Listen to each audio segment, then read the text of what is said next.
Izin yang mulia dilanjutkan. Majelis Hakim yang mulia, saudara penuntut umum, serta persidangan yang kami hormati. Romawi 3, penuntut umum tidak mendasarkan tuntutannya pada fakta persidangan, melainkan pada asumsi-asumsi sehingga tuntutan tersebut harus ditolak. 1. Tuduhan perselingkuhan antara saksi Putri Chandrawati dengan korban hanyalah imajinasi pisisan penuntut umum.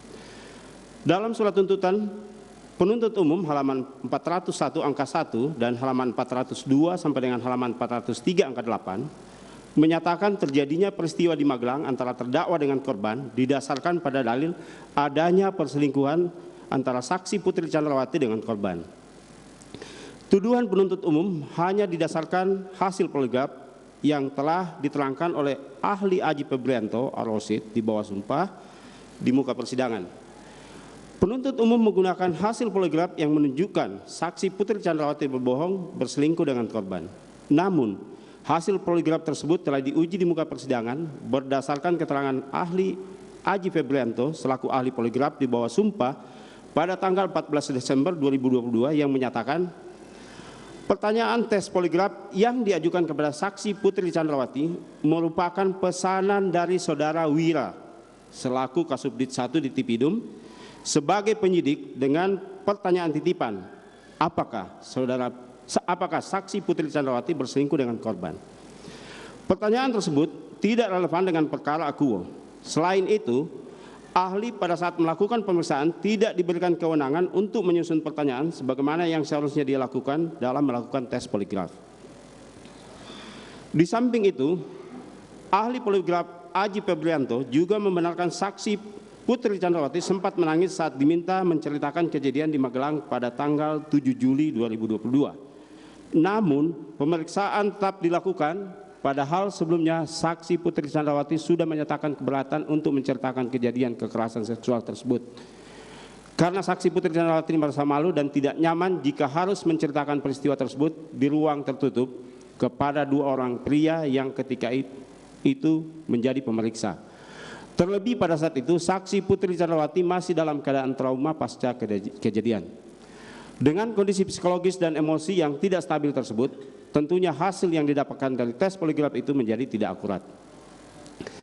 Bahwa lebih lanjut, ahli Aji Febrianto selaku ahli poligraf di bawah sumpah di muka persidangan menyampaikan bahwa berdasarkan SOP pemeriksaan, seorang terperiksa terlebih dahulu akan ditanyakan kesediaan menjalani pemeriksaan. Ahli juga menerangkan pada saat pemeriksaan dilakukan terhadap saksi Putri Chandrawati, ahli tidak menyampaikan kepada saksi Putri Chandrawati perihal adanya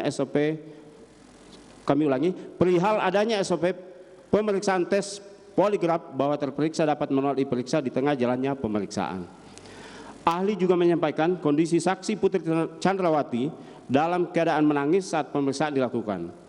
Hal tersebut menunjukkan saksi Putri Chandrawati berada dalam keadaan tertekan saat tes poligraf dilakukan.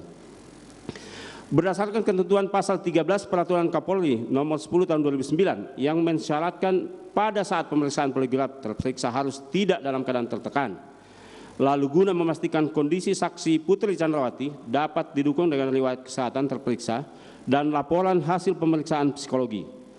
Berdasarkan ketentuan tersebut menunjukkan penuntut umum terkesan sangat memaksa dalilnya dengan menggunakan hasil tes poligraf sebagai alat bukti, padahal hasil tes poligraf tersebut didapat dengan cara yang bertentangan dengan ketentuan peraturan perundang-undangan. Bahwa terkait dengan pernyataan terdakwa yang disampaikan dalam persidangan yang menyatakan, ibu harus lapor bapak, jangan sampai ini menjadi duri dalam rumah tangga.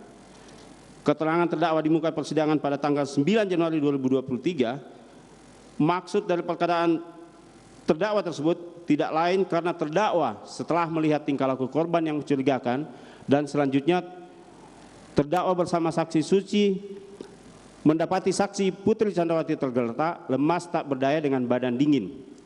Kemudian saksi Putri Chandrawati sempat menyampaikan korban sadis. Maka terdakwa meyakini telah terjadi kekerasan terhadap Putri Chandrawati yang dilakukan oleh korban sehingga hal tersebut harus dilaporkan kepada Verdi Sambo. Hal ini berkesesuaian dengan keterangan saksi Susi di muka persidangan pada tanggal 9 November 2022 yang pada pokoknya menyampaikan bahwa saksi Susi mendapati saksi Putri Chandrawati tergeletak di depan kamar mandi dengan kondisi lemas tak berdaya dengan badan dingin. Dengan demikian, asumsi penuntut umum tersebut tanpa dasar dan menyesatkan karena tidak didasarkan keterangan saksi dan alat bukti yang terungkap di persidangan. 2. Terdakwa tidak memiliki motif pribadi atas terjadinya pembunuhan. Kami ulangi, terdakwa tidak memiliki motif pribadi atas terjadinya pembunuhan terhadap korban.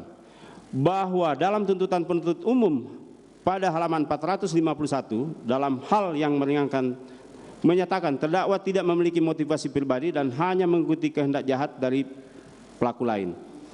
Hal ini secara tegas membuktikan bahwa terdakwa sama sekali tidak memiliki keinginan ataupun motivasi untuk menghilangkan nyawa korban. Bahwa hal ini diperkuat dengan keterangan saksi Daden Miftahul Haq di bawah sumpah di muka persidangan pada tanggal 9 November 2022 yang menyatakan bahwa sebelum berangkat ke rumah Duren 346, semua ADC dan ART termasuk korban dan terdakwa berkumpul di jalan dan berbincang-bincang, tertawa-tawa serta tidak ada pembicaraan yang serius. Juga tidak ada pembahasan mengenai kejadian di Magelang.